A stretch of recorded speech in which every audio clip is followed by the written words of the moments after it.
National Weather Service has issued a winter storm watch for the Upper Ridge area this weekend. Areas in Paradise and Concow are expected to get rain, and Magalia is expected to get several inches of snow.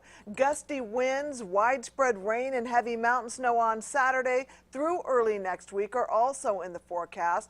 Butte County Public Works officials are urging people in the area to be extra careful.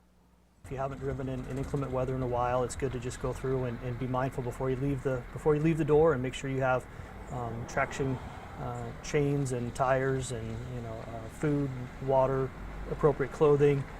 Let people know where you're going. Just be cautious.